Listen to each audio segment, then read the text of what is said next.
अस्सलाम वालेकुम वरहमतुल्लाहि वबरकातुहू। फंडामेंटल पे यह हमारा दूसरा वीडियो है। आज हम समझेंगे पी रेशो के बारे में। पी रेशो क्या है? पी रेशो का फुल फॉर्म है price to earning ratio. P ratio किस काम में आता? किस काम में पी रेशो आता वो हम सीखेंगे कि अगर कोई स्टॉक हो वो सस्ता हो है या महंगा है, ये देखने के लिए काम में आता पी रेशो। ओवर वैल्यूड है या अंडर वैल्यूड है, ये देखने के लिए काम में आता पी रेशो। इसके क्या क्या बेनिफिट है ये हमको आगे पता चलेंगे कि अगर हम एक ट्रेडर है, एक इन्वेस्टर है, तो हम उसकी प्राइस पे यानी स्टॉक की प्राइस पे उसको जज नहीं करेंगे कि ये अगर 100 रुपये का स्टॉक है और कोई और स्टॉक 200 रुपये का है तो 200 रुपये वाला स्टॉक महंगा है और 100 रुपये वाला स्टॉक सस्ता है। बल्कि हम एक ट्रेडर होने की वजह से, एक इन्वेस्टर होने की वजह से, फंडामेंटल का नॉलेज हमको होने की वजह से हम उसका सस्ता होना या महंगा होना इस बिनाव पर तय करेंगे कि उसका पी कितना है। कि देखो, शेयर मार्केट में कोई भी इंसान हो, कोई भी फ़र्द हो, तो वो कमाने के लिए आता और उसको ये चाहिए कि 100 रुपये वाला अगर स्टॉक ले रहा हो तो वो 105, 110 पर जाएगा, इसलिए वो ख़रीद रहा। ये चीज़ हमको कैसे मालूम गिरेंगी कि वो 105 पे जाएगा, 110 पे जाएगा। और 200 रुपये वाला स्टॉक अगर हमको पता करना है कि वो कैसे जाएगा कि वो 205, 210 रुपये जाएगा, इस वजह से हम खरीद रहे, तो वो समझेंगे हमको पी रेशो से। हमको पी रेशो जो है उसकी क्षमता बताएगा कि ये इसकी जाने की कैपेसिटी भी है या नहीं है, ये ओवर वैल्यूड है या अंडर वैल्यूड है। देखो, अगर हम गूगल पे सर्च करेंगे ना इसी चीज़ को, तो गूगल हमें कहेगा अगर किसी कंपनी का पी रेशो 50 का है और उस कंपनी में अगर हम इन्वेस्टर बन रहे, तो उस कंपनी में सीधी सीधी बात के 1 रुपया कमाने के लिए हम उसको 50 रुपये पे कर रहे हैं। तो बहुत सारे लोगों को ऐसा लगता है कि भाई हम 50 रुपये का, हम तो 100 रुपये, 200 रुपये पे कर रहे हैं उसको। तो वहाँ पर ये बताया जा रहा है कि भाई किस वैल्यू का हम पैसा उसको पे कर रहे हैं। यानी कि पी रेशो जो है, अगर दो कंपनियाँ हों, ए कंपनी और बी कंपनी, ए कंपनी और बी कंपनी, ए कंपनी का मार्केट कैपिटल 10,000 करोड़ का हो, बी कंपनी का भी मार्केट कैपिटल अगर 10,000 करोड़ का हो, और ए कंपनी का शेयर प्राइस 200 रुपये का हो और बी कंपनी का शेयर प्राइस अगर 200 रुपये का हो, और दोनों भी सेम सेक्टर की कंपनी हो, मिसाल के तौर पे अगर स्टील सेक्टर हो,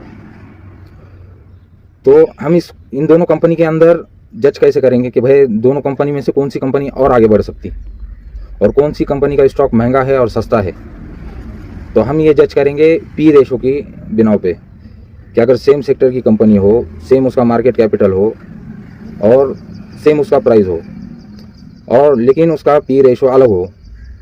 ए कंपनी का अगर पी रेशो 20 का है और बी कंपनी का अगर पी रेशो 10 का है, तो हम जिसका कम पी रेशो है, जिसका कम प्राइस टू अर्निंग रेशो है, उस कंपनी को हम खरीदेंगे। क्योंकि सेम सेक्टर होने की वजह से हमको ये बात पता चल गई कि भाई ये भी स्टील सेक्टर है, इसने भी फ्यूचर के अंदर, पास्ट के अंदर अच्छा काम किया, पर अभी ये इसका पी रेशो ओवर वैल्यूड हो गया है। इस कंपनी के मुकाबले में इसका पी रेशो ओवर वैल्यूड हो गया है, यानी कि इसके मुकाबले में ये चीज़ महंगी गिर रही है अपने को। ए कंपनी बी कंपनी के मुकाबले में महंगी गिर रही, तो सीधा सीधा हम जो है बी कंपनी को खरीदेंगे। ये है स्टॉक सस्ता या महंगा तय करने का तरीका कि पी रेशो जो है हमको स्टॉक सस्ता है या महंगा ये भी बताता है, हम उसको कौन सी वैल्यू का पैसा दे रहे ये भी हमको बताता, और हम उसको क्यों खरीद रहे, क्योंकि वो अंडर वैल्यूड है, हमको कम पैसे में मिल रहा, यानी कि हम उसमें 1 रुपया कमाने के लिए उसको 10 रुपये पे कर रहे हैं, इस वजह से हम उसको खरीद रहे हैं। किसी भी कंपनी का पी रेशो अगर 5 से लेकर 20 के दरमियान हो तो उसको खरीदें, और अगर इससे ज़्यादा हो तो उसको भी खरीदना है। क्योंकि देखो, फंडामेंटल में ये एक फंडामेंटल है जिसको हमें एक पैरामीटर के तौर पर लेना है कि भाई यहाँ से हमको स्टॉक सस्ता है या महंगा है, ओवर वैल्यूड है या अंडर वैल्यूड है, ये हमको मालूम गिरेगा बस। इसके अलावा और भी फंडामेंटल आगे देखना पड़ेंगे, उसके बाद हम तय करेंगे कि ये स्टॉक हमको लेना है कि नहीं लेना है, इन फ्यूचर ये हमारे काम का भी है या नहीं है, इसकी क्षमता और आगे बढ़ने की है या नहीं है। इस तरीके से हम उस पी रेशो का इस्तेमाल करेंगे कि जब भी हम कोई स्टॉक खरीद रहे तो उसके कंपैरिजन में हम और एक स्टॉक कोई देखेंगे जिसका पी रेशो कितना है, कम है या ज़्यादा है।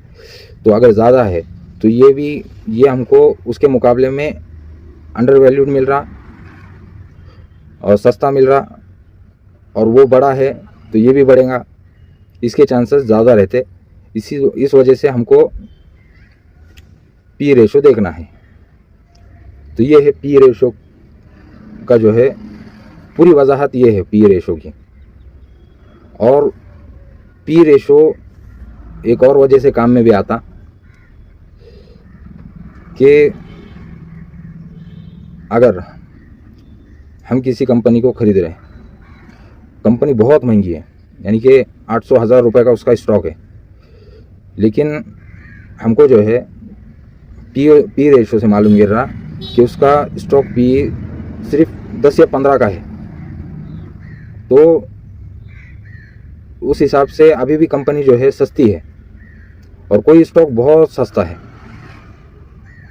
यानी कि कुछ 20-30 रुपये उसकी प्राइस हो और उसका प्राइस अर्निंग रेशो 100 के भी ऊपर चले गया, तो बतौर वो सस्ती होने के फिर भी वो महंगी है, तो हम उसमें इन्वेस्ट करना पसंद नहीं करेंगे, क्योंकि वो कंपनी की जब आगे बढ़ने की क्षमता नहीं होगी तो हम उसमें इन्वेस्ट क्यों करेंगे, तो ये था पी रेशो का पूरी वजाहत थी है। तो हम इस वजह से जज करेंगे पी रेशो, इस चीज़ को कहते हैं प्राइस टू अर्निंग रेशो।